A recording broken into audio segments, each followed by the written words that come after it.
जय हिंद, जय भारत। मैं हूं रीना सुधार और स्वागत है आप सभी का सैनिक न्यूज विद रीना में। देखिए, आज की ये वीडियो उन महत्वपूर्ण अपडेट्स पर आधारित है जो हाल ही में संसद, सरकार और 8 सेंट्रल पे कमीशन से आई है।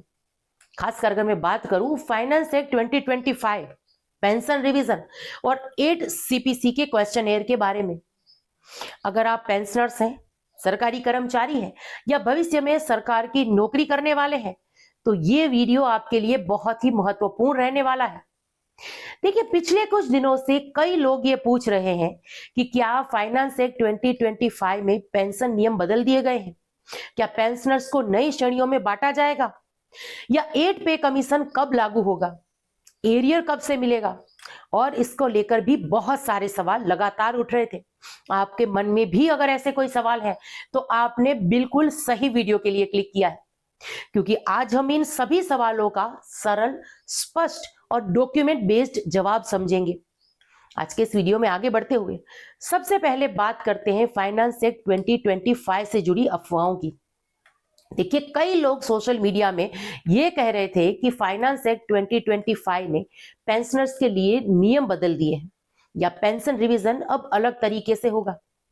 लेकिन संसद में सरकार ने इसको लेकर स्पष्ट कर दिया है कि फाइनेंस एक्ट 2025 कोई डिस्क्रिमिनेशन पॉलिसी नहीं है और इससे किसी भी तरीके का भेदभाव नहीं किया जाएगा। सरकार ने यह भी कहा है कि सभी रिवीजन वही से किए जाएंगे जो पहले के नियमों के अनुसार है, यानी central civil service pension rules 2021। और इसके साथ साथ पे कमीशन की जो रिकमेंडेशन होगी इसके आधार पर जो है हमारी पेंशन को रिवीजन किया जाएगा। इसका साफ मतलब यह है कि फाइनेंस एक्ट 2025 ने पेंशन नियमों को बदला नहीं, बल्कि वही पुरानी प्रक्रिया जारी रहेगी। और अब आते हैं 8 सेंट्रल पे कमीशन पर, क्योंकि पेंशन रिवीजन का असली आधार यही होगा, जो बहुत बड़ी खबर है। देखिए, ये वो खबर है कि 8 सेंट्रल पे कमीशन की ऑफिशियल वेबसाइट अब लाइव हो चुकी है। और इसके साथ साथ कमीशन एक और क्वेश्चन जारी किया है कमीशन ने, जिसमें कुल 18 प्रश्न है। यानी अब 8वें वेतन आयोग की कमेटी आपकी राय जानना चाहती है। चलिए वीडियो में आगे बढ़ते हुए इसके बारे में बात करते हैं।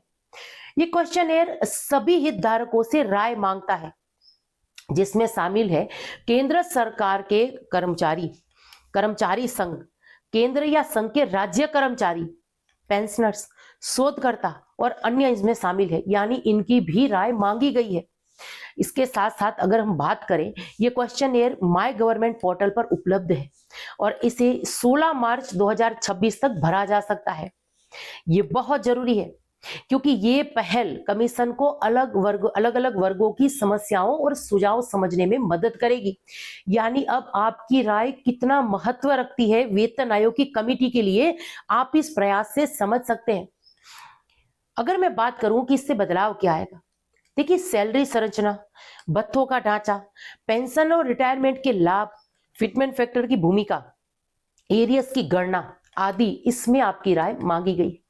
साथ ही ये जो क्वेश्चन है इंग्लिश और हिंदी दोनों भाषाओं में उपलब्ध है, जिससे ज्यादा से ज्यादा लोग जो है इसमें भाग ले सके। और देखिए, ये समझना जरूरी है कि 8 सेंट्रल पे कमीशन बस गठित नहीं हुआ है, बल्कि उसका कार्य क्षेत्र यानी टर्म ऑफ रेफरेंस जो है और वेबसाइट भी अब ओपन एयर आ गई है, ऑफिशियल हो गई है। और इसके साथ साथ बात करें, कमीशन को जो 18 महीनों का समय दिया गया है ताकि वो पूरा अध्ययन करके अपनी जो रिकमेंडेशन है उसको दे सके। अब आप ये कहेंगे कि 7 सीपीसी में जो रिकमेंडेशन आई थी और उसके बाद कुछ सालों में रिवीजन हुआ था, तो 8 पे कमीशन में क्या होगा, अब इसको कितना समय लग सकता है? आपका सवाल बेहद ही जरूरी है और अच्छा भी है। देखिए, पेंशन रिवीजन का जो प्रोसीजर है हमेशा से दूसरे पे कमीशन की रिकमेंडेशन के आधार पर ही होता आया है। आज सरकार ने संसद में यही बताया है कि 8 पे कमीशन की सिफारिशों को ही माना जाएगा और सरकार आवश्यक फंड प्रावधान करेगी ताकि रिवाइज्ड हुए पेंशन और सैलरी को लागू किया जा सके।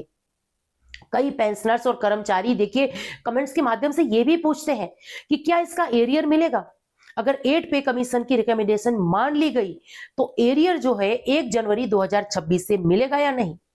सरकार ने संसद में इसको लेकर हालांकि स्पष्ट तो कुछ नहीं कहा कि एरियर वगैरह जो है वो कब से मिलेगा, पर यह तय किया गया है कि डेट ऑफ इम्प्लीमेंटेशन सरकार निर्णय लेगी उसी आधार पर होगा। यानी सरकार ये तय करेगी कि वेतन आयोग को कब से लागू करना है, और जो भी रिकमेंडेशन जो है एक्सेप्टेड होगी उनके लिए फंड का प्रावधान भी सरकार ही करेगी।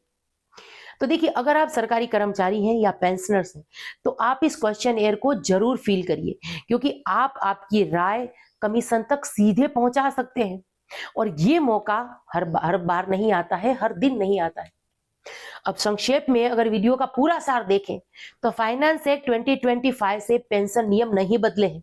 पेंशन रिवीजन पुराने नियम रिकमेंडेशन के हिसाब से ही होगा। 8 सीपीसी की वेबसाइट लाइव हो गई है। कमीशन ने 18 प्रश्नों वाला क्वेश्चनेयर जारी किया है, और क्वेश्चनेयर 16 मार्च 2026 तक माय गवर्नमेंट पर जाकर भरा जा सकता है। अब ये कमीशन जो है सैलरी, अलाउंसेस और पेंशन को फिर से देखेगा।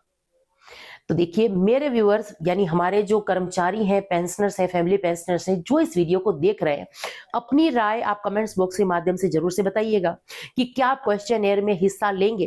क्या आपकी मांग जो रहने वाली है 8वें वेतन आयोग से कि जैसे कि फिटमेंट फैक्टर ज्यादा हो या पेंशन रिवीजन तुरंत लागू हो, कमेंट में भी लिखिएगा और क्वेश्चनेयर में भी अपनी राय जो है जरूर से दीजिएगा।